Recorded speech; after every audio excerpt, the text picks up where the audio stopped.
Vanolotsaina tanàna lanta amin'ny anarany Atoko Team, tsy hainy be ny tanàna ny mijery ny laharam-pahamehana.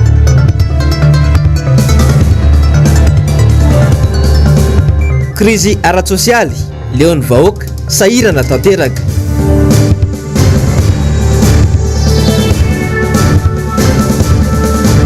Vahoaka malagasy mitombo ny trosa obabeny. Manoatra ny araba tompoko lahy sy tompoko vavy voantsika rehetra izay manaraka ny fahitalavitra ny MBS amin'ity arivariva ity. Tonga soindrainao ato anatin'ny fampahalalam-baovao ka manasanao ampanajana sy ampitiavana izahay anaraka ny vaovao hatramin'ny farany. Tahaka ny mazatra dia ho tanterina aminao avy hatrany ary aloha ny fivoaran'ny valan'aretina coronavirus izay voaray teto am-pelantanana tamin'ity androany ity ka toy izao ny andindeniny izay. Omaly dia olona 5 no maty izany katafiakatra 770 sy 700 ny fitambarandreo namony ainy nanomboka tamin'ny 13 martsa 2024 ka hatramin'ny omaly.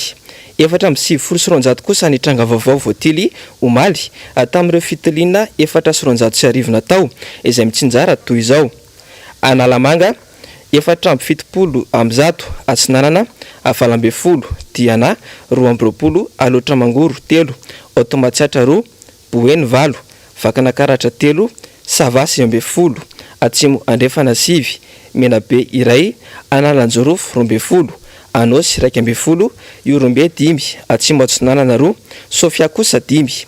Miisa 470 sy 340 ireo mbola manaraka fitsaboana amin'izao fotoana izao ka 500 sy 200 no anatin'ny tranga fahasarotana na ny forme grave. Lafa mavao hafa kosa indray dia nanao valandresaka ho an'ny mpanao gazety androany ny syndicat Fisemare.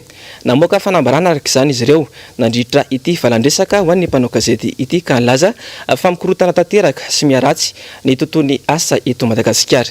Afany dedinary eo amin'ny sary Srindratsany Andry Rakotomalala. Ny tombony fahavelezana asa teto amintsika hatramin'ny siny ny valan'aretina coronavirus. Iray amin'ny romo ireo orinasa nilaza fa voadona mafy tratran'izany krizy raha ny fanadihadiana nataony IDBM. Raika amin'ny 70 isan-jato amin'ireo orinasa no nitotongana ny vola mihodana ao aminy nandritra ny taona 2024. Fiantraikan'izany ny fahavelezana asa ho an'ny mpiasa.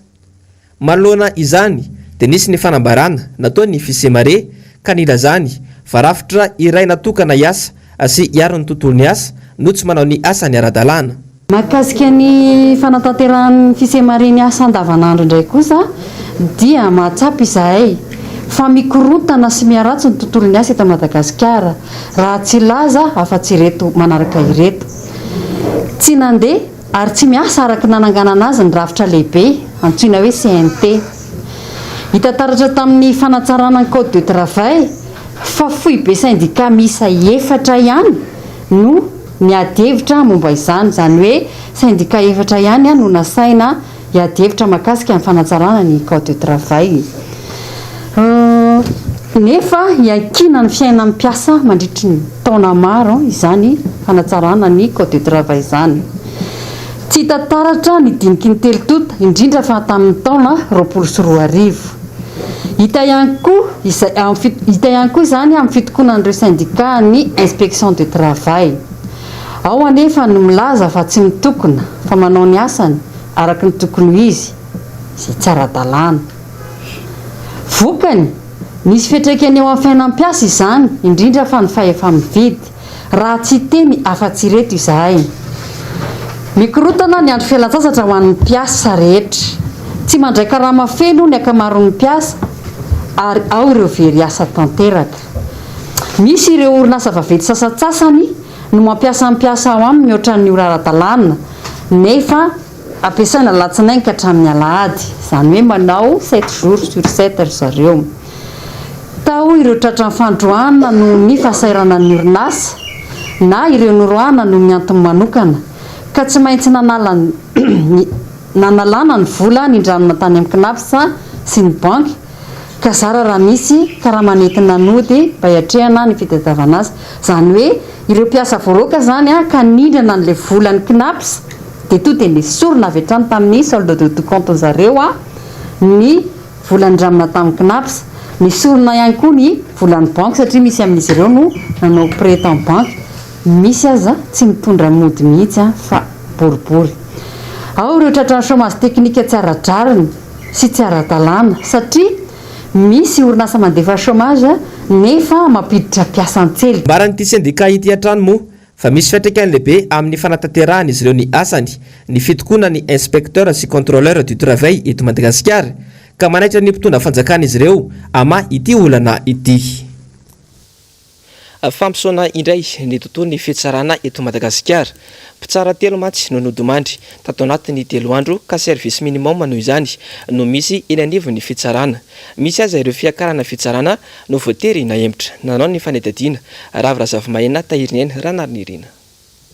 ny mpitsara Geneviève Razana Drasanirina mpitsara ny asa atao amin'ny CSI ny mpitsara Liliane Rasendrarvony mpitsara ny asa atao amin'ny fiadidinan'ny République ary ny procureur Mamy Tantely Rakotomahefa mpampanolalalana amin'ny paka Antananarivo misana manokana ny ady amin'ny kolikoly ireo no nodimandro omaly sy androany vokatry ny fianaky ny aretina indrindra eto Antananarivo service minimum sisa no misy eo amin'ny fitsarana nosy hatramin'ny herin'ny talata teo omaly dia nanapa-kevitra amin'ny fitsarana noho izany fa emitra ny fitome izao indray ny fitsarana ministra ny serasera teo aloha ary Laurent Rahajasson tsy nahazo valina hatrany moa ny fangatahana fahafana vozomaikity farany ireo Mercier izay fanamohan'ny fitsarana didy ikatra 4 volana ankoatra ny anivon'ny fitsarana anisan'ny indray fepetra ihany koa ny anteny miera rotonta manoloana ny fianaky ny aretina hitany ireo mpiasa Tsimbazaza no télétravail misy ihany koa ny service minimum eny amin'ny anteny miera-pirenena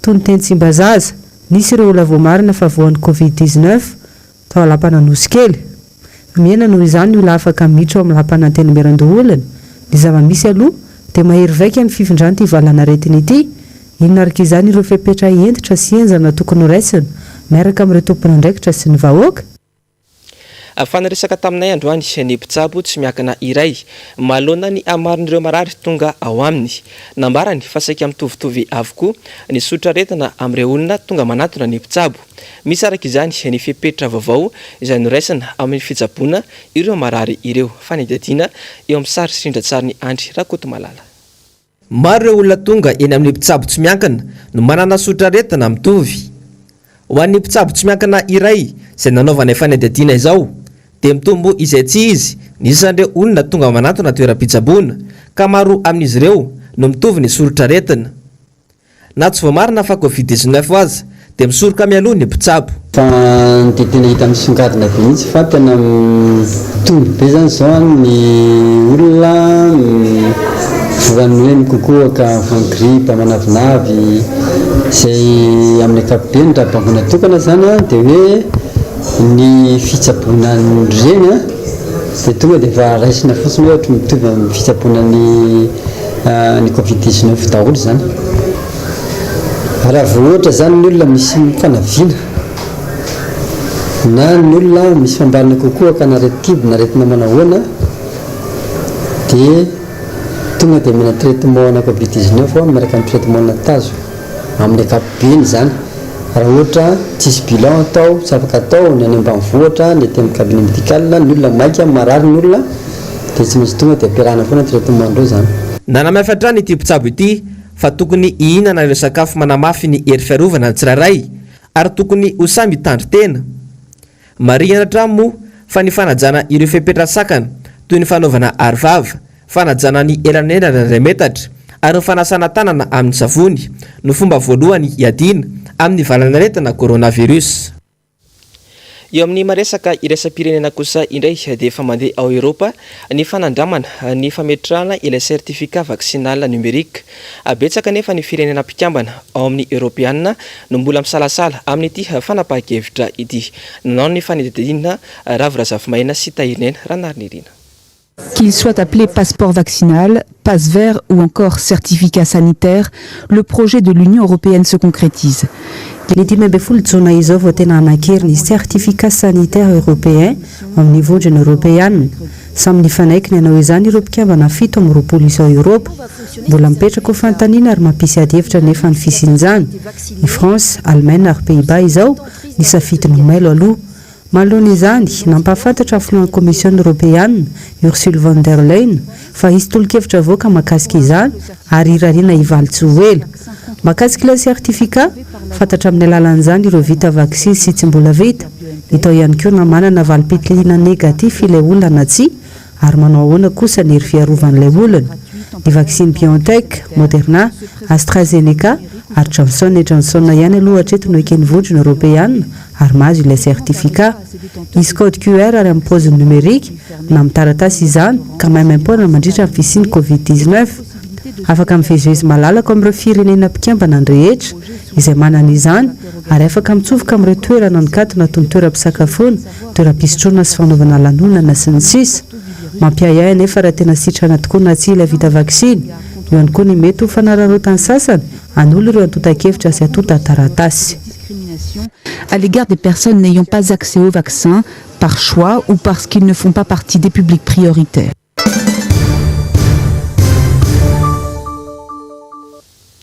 Vavaon'ny politika kosa indray dia tsy hain'ny fahefanam-panatanteraka eo anivon'ny commune Antananarivo renivohitra ny mijery ny tena laharam-pahamehana hoy ireo mpanolo-tsaina an-tanàna avy amin'ny antoko tiako i Madagasikara. Nampiantso mpanao gazety teny amin'ny lapan-tanàna Analakely moa izy ireo androany noho izay antony izay. Anjavandriamahefa tahirinena. Ny faran'androany ny fivoriana rahampitoana nataon'ireo mpanolo-tsaina tanàna sy ny fahefanam-panatanteraka eo anivon'ny commune Antananarivo renivohitra mikasika ny fampiasana ny teti-bola fanampiny na ny budget additionnel ary koa ny compte administratif. Araka ny fantara dia mipona bebe kokoa any amin'ny fanaovana fotodrafitrasa ny ampahanibetsaka amin'izany izay mihoatra lavitra amin'ny fijerena sosialim-bahoaka. Raha ny tatitra mantsy dia mitetina 2 miliara ariary ny teti-bola natokany fiadidinana Antananarivo renivohitra amin'ny fanamboarana ny kianjanam-bojatovo ho lasa parka botanika. Ho an'ireto mpanolotsain'ny tanàna avy amin'ny antokotiko Madagasikara ireto dia midika fanaovana tsinotsinona ny sosialim-bahoaka sy ny fahasalamam-bahoaka izay efa mikorosofahana izany. Fa amin'ity côté administratif aty zany izay hitanao hoe midangana be tsy araka ny tokony izy ireo fotodrafitrasa izay atao. Hitanao hoe na dia mety ho laharam-pahamehana indray amin'ny fotoana manaraka fa ny amin'izao iainantsika izao kosa aloha dia mahatsapy izay hoe tsy laharam-pahamehana zany ohatra. Ataonay ohatra hoe ohatran'ny kianjanam-bojatovo izay andaniana 10 miliara dia ozy izay hoe tsy alova ve le vahoaka n'Andravoahangy, le vahoaka 67 hectare, le vahoaka n'Alamahitsy, le vahoaka n'Ambohimanarina izay tsy azaka ny vesatra ity Covid-19 ity tsy alova ve reny no jerena aloha. Ny kianja tsy azo hohanina na mahafinaritra azy fa ny vahoaka jerena aloha sahirana ny vahoaka ato amin'ny commune urbaine 300 millions d'ariary ny atokana ho an'ny sosialy ao anatin'ny budget additionnel izay hitanay hoe raha jerena fotsiny izay zaraina amin'ny mpiasa ny commune urbaine Antananarivo izay 4,000 eo dia 5,7 ariary fotsiny ny anjaran'ny mpiasa ray. Nefa tadiditsika tsara fa tsy mpiasa n'Antananarivo ihany ny commune urbaine Antananarivo fa mivahoaka n'Antananarivo mihitsy izay mikaikaiky. Araka izany dia mitsipaka hatramin'ny farany io fanapakevitra raisin'ny fahefanam-panatanteraka io ireto mpanolotsaina timma ireto. Anao mazava be zahay tiako Madagasikara izay manoatra zay anao tsy izahay. Raha misy moa voly manorandrana satria ny Indray Manitra Ray Fo dia any amin'ny heviny fa amin'ny akapobeany izay tiako Madagasikara dia anao tsy amin'io côté budget additionnel amin'ity 2021 ity. Fafanapakevitra botolo atrany no ataon'ny fanefana mpanatanteraka eo anivon'ny commune Antananarivo renivohitra hoy ny mpanolotsaina tanàna Clémence Rarinirina. Toy ny fanamboarana ny kianjanam-bojatovo izao dia tsy nisy ny fakan-kevitra avy amin'ny mpanolotsaina tanàna fa avy dia nandray fanapakevitra samy rery ny ben'ny tanàna hoy atrany ity mpanolotsaina ity. Fanampanazavana. Tsy nisy mihitsy ny resaka teo anatrany mpanolotsaina hoe hofoanana ny kianjan'ny demokrasia. Zay kosa aloha zany aoka tsy asanatiavony vava hoe andeha amorona ny sasany hoe atsisy tsony ny kianja demokrasia fa neken'ny mpanolotsaina ny fanaovana anazy ho parc d'attraction na parc botanique izay tiantsika ilazana azy fa tsy nisy an'izany mihitsy kosa tao anatin'ny fandaniana aniny resaka lalàna mikasika ny kianjan'ny Ambojatovo iny hoe hofoanana ny kianjan'ny demokrasia ary aza dino fa tao anatiny izay lahadinika izay ihany ary tamin'ny andiniana ny resaka kianjan'ny Ambojatovo tamin'ny faraparan-taona tamin'ny taondasa dia mbola napetraka teo amin'izany kianja izany ny tsangam-bato ny rain'ny demokrasia Andriamatoa tompoklaza Afy Albert moa zany. Dikan'izay zany amiko manokana zany dia misy zavatra ihany tsy mifanoja ao anatin'izay dia manamafy zany fa raha izahay mpanolontsaina ny tanàna aloha dia tsy nasiana resaka mihitsy zany hoe fanafoanana ny kianja demokrasia. Fahiakatra fitsarana amin'ny 9 aprily ho avy izao indray ireo olona voasambotra tsy ara-draniny tetsy Analakely ny 20 febroary lasa teo iny. Ho fanampiana azy ireo dia nanome tolo-tanana androany ny vehivavy avy amin'ny Antokotimo. Nanao ny fanadihadiana ary eo amin'ny sary Sindratsany Andry Rakotomalala. Fisamborana tsy ara-draniny izay raha diky amin'ny teny-tsotra ny fisamborana ireo 12 menada tetsy Analakely ny 20 febroary lasa teo. Tsy nisy fandikandalana, tsy nisy eloka natao, fa noho ny tondrombohitra dia avy dia nosamborina. Manao pasika any am-ponja avokoa araka izany izy 12 menada ireo. Manoloana izany indrindra dia natsiaro azy ireo ny vehivavy timu ny RMDM Diaspora France. Tsy nanadino ihany koa any Berija Ravelmanatsoa ireto vehivavy timu ireto. Fa nefa n'izany izao vehivavy timu no nanoditra fahamezana ho an'ireo gadra satria amin'ny marem-pianakaviananay dia ambarako ombeny fa tena tsy mety izany ary tena tsy mety ny fomba hijerena fotsiny anazy ireo satria olona tsy nanao ratsy ireo, tsy nisy ny heloka vita nefa dia mifonjaina izany dia eto tena malahelo ary tena hoe mitalao amin'ny mpitsara ingane tsy izay nananatranareo fa tena endrinareo fa mba feo fieritreretantsika zany mba tokony hoe amoaka an'ireo olo satria tsy nanao ratsy ireo. Verim-pisaorana fianakavian'ireo voafonja ary mbola mangataka ny ampitsorana farak'izay aingana ny avan'izy ireo. Sotra betsaka anareo vehivavy ny timu izay nanao opération Madeleine ho fanampinana fianakavian'ny voafondra sy ny voafondra dia misaotra betsaka anareo diaspora avy any ivelany koa dia ny avy any Alareno izay nanampy anay. Marina fa tena nanampy anay tokoa nareo fa ny tena angatahanay re tompoko miangavy izay fianakaviana avoainy avy anay amin'ny sisio dia aleo mba hivoaka zareo fa tena mijaly izy mijaly izay ny aretina be dia be mba miangavy izay fianakaviana avoay izy tompoko. Raha tsy aivina dia anisan'ny gadra politika amin'izao Rambola Rajona izy 12 menada, Claudine Razemamonjy, Berija Ravelmanatsoa izy ireo zany dia samy anao pasika any am-ponja avokoa. Tsy vaholana ny fifandrefesana sy ny fifanaratsiana fa mila miombikery sy mampiseho firaisan-kina ny mpanao politika na dia samy manana foto-kevitra hijoroany aza. Fa nisongadina tamin'ny fandarana miara-manonja omaly ny mahakasika nazahoan'ny Madagasikara ny apambola amin'ny FEC na ny facilité élargie de crédit avy amin'ny FMI na ny tahirim-bola iraisam-pirenena farany teo iny izany. Trosa vaovao ho an'ny vahoaka malagasy izany.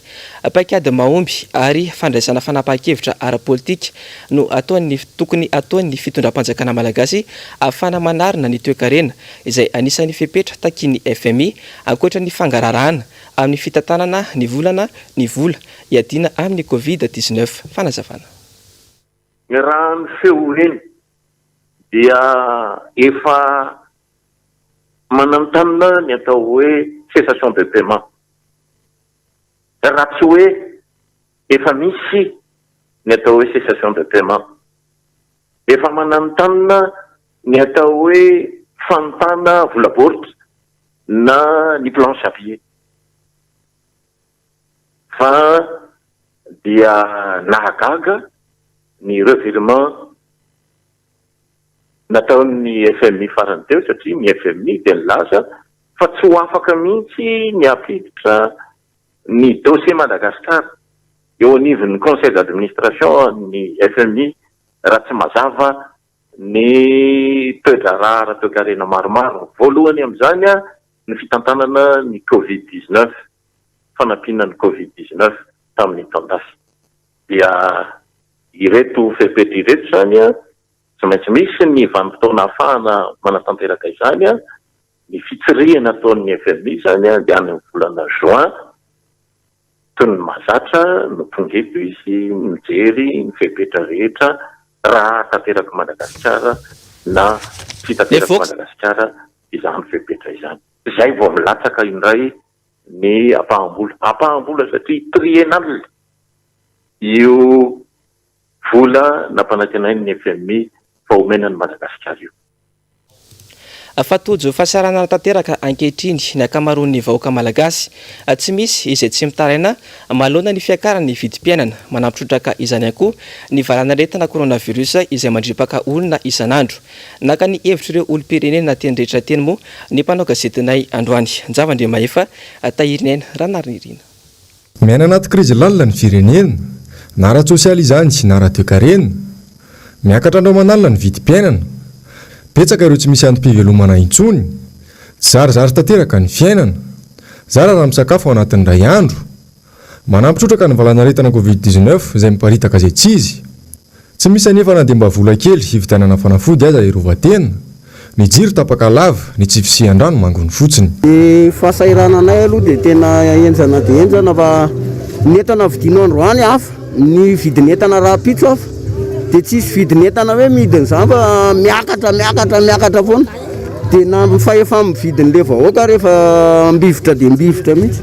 Ny nasana amin'ny fitondram-panjakana aloha hatramin'izao ohatra tsy dia manantena inona firy fa ohatra maly tsy miova ihany. Sesy tabary raha zao na mafisiny eo raha tabary izy. Fa tsisy vahaolana hoe atenaina, tsisy. Ngamba raha na miaina amin'izao fa miambo izay hoe metraka amin'ny ato vilanin'ny vahoaka madinika tsirairay ny zavatra nytenenin'ny filoham-pirenena fa hoanay aloha dia tena tsisy. Zany mipetraka etỳ anaty hazo fisotro etỳ amin'ny Bakarte zay dia tena leo tanteraka n'ity fitondrany ity mihitsy zahay satria tena tsisy ninina intsony tsisy ninina tenena intsony zany amin'ny fiainanay.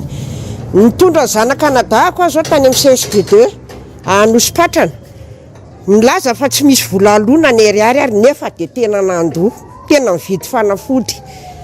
Dia zay nahatonga anay aty amin'ny Bakarte ilaza fa tena leo tanteraka, tena leo tsisy ninina intsony azo atenaina amin'ilay mpitondra fanjakana fa raha ohatra ka manahirana dia aleo mametra-pialana fa tena tsy misy ninina mandeha intsony, tsisy ninina azo atenaina intsony, tena leo. Dia eto hiditra kely amin'ny resaka momba ny resaka fanampiana zany tsy mieritreritra an'izany intsony satria nandritry ny confirma nandritry ny taona iray tsy mbola nihinana an'izany vary rekapoka avy amin'ny filoham-pirenena, tsy mbola nakasitraka an'izany hatramin'izay nefa za dia eto Akazomanga manao kiraro nandritry ny confirma fa tsy misy mijery eto fa rehefa tsy misy mpanamboatra kiraro eto dia anao ny eto mandalo eto daholo nefa na iza na filoham-pokotany ataoko hoe mitsidika amin'ny minisitra eto fa tsy makasitra, tsy mbola nahazo an'izany za zao mahatsiaro diso fanantenana satria ny olona mibata vary ray gony mandray vola amanetsiny zany efa zao ny asa ataoko eto malahelo anefa tsy afa manoatra inona ary ny ataoko anohatra lehibe tsy mety zany fa dia aleoko miaritra ohatra zao eto hiditra confirma ndray tsika zao efa manomboka indray ny fitaitainana mbola ho foaty sa ho velona satria ny ao ananana mitaky dia mitaky isan'andro indray mandeha mihinam-bary ray vilia paharivandro indray mandeha mihinana varina 500. Zay leoko ahoana moa zay ntsolo eto zay nge tapaka sotro finanana ny asanay simba zay tsy afaka ny andeha azakazaka ny ambaravarana président hoe vondro zay fanoana fa rehefa misy fizarana tonga dia ataovy apabe maso mahazo daholo satria olona tsy tokony etretana azo an'izany raha mahazo mibata vola zesta be maka volany any Airtel Money sy ay vola zay nefa tsy nahazo zay manasalamban'olona tsy voatery hipetraka eo zay fizara raha mivoky eny ny lalana lasa mandeha manasalamban'olona zanako efatra miara-minakana daholo zaza rery. Move tena mian'ny feon'ny vahoaka ny mpitona fanjakana. Tao anatin'izay roa taona mahery nitondran'ny firenena izay mantsy dia efa maika mahantratrany ny firenena. Mitombony tsy anasa ary betsaka ireo tanora no mirenireny fotsiny eny an-dalambe eny. Mirongatra manaraka izany ihany koa ny tsy fandriampahalemana. Mbola barainga hatreto ny ho avy. Fahita taratra hoy Gimaksima Raleseno ny tsy fahombiazana ny mpitondra fanjakana malona ny ady amin'ny valanaretina coronavirus eto Madagasikara. Efa miatra amanaina ny firongatry ny aretina hoy izy kanefa totsiroditra ny fanjakana amin'ny fitadiavam-baolana farak'izay aingana. Ny filohan'ny Repoblika nefa no tompona andraikitra voalohany amin'ny fahasalamam-bahoaka araka ny voalaza ny lalam-panorenana. Fanampanazavana. Rehefa mandinika tsika amin'ny raha eto Madagasikara ny fantatsika hoe ombenombeny dia atao ambany zavatra ny ainy 5 tapitrisa raha miresaka ny variant Sud-Afrique tsika amin'izao fotoan'izao izay mameno mafy 5-10 ny maty ao anatin'ny iray andro. Dia hitantsika loatra zany fa raha ny herintaona vitana fa mba hitondrana fanarenana amin'ity ady atao amin'ny Covid ity dia efa apotehana tanteraka ny misy satria vao manomboka ny vague 2 aty aretin'ity dia efa hitantsika fa miatsapatratra ny maty amin'izao tsika teny zao. Dia mbola nanovana antso-afo ho an'ny tompona andraikitra voalohany eto amin'ny tany sy ny firenena hoe aza lalaovana toy izao ny aim-bahoaka fa eo am-pelantanana ny fitantanana eo am-pelantanana ny mpitondra no mitondra vahaolana. Ny lalam-pandrenana dia mametraka mazava ny filohan'ny repoblika ny tompona andraikitra voalohany ny fahasalamam-bahoaka rehefa tsy mahomby re tompony gouvernement efa gouvernement dia efa eo tsy ho vita zavatra dia tokony ho esorina eo amin'ny toerana. Ny fanadidinina koa ry toko lahy sy toko vavy netoko manakatona ny fampalalam-bavao tamin'ity herinandro ity soraka ianao tsy nisaraka tamin'ny fahitalavitry ny MPS Samio Samtsarary toko lahy sy topoko vavy.